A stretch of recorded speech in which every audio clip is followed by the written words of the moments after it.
میں بہت افسوس سے کہتا ہوں، بہت زیادہ، میرا بھائی برادر محترم شہید اسلام حضرت مولانا اعظم طارق صاحب کا ووٹ ہمیں نہیں ملا۔ وہ کون سی مجبوری تھی، ان کو بتایا ہوگا آپ کے اتنے لوگ جیل میں ہیں، اتنے آپ کے اسیر ہیں، اتنے کال کوٹری میں ہیں، اتنے پھانسی ہوں گے، ہم سب چھڑائیں گے، آپ مولانا کو ووٹ نہ دو۔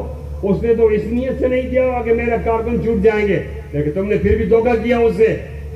یہ ایک ووٹ سے ہارنا نہیں تھا، یہ 68 ووٹوں سے مولانا جیت رہے تھے، اس کو ہرایا۔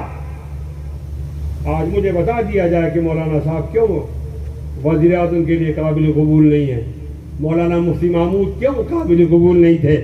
آپ ہمیں 2 نمبر کے شہری سمجھتے ہو، 1 نمبر کا شہری نہیں سمجھتے۔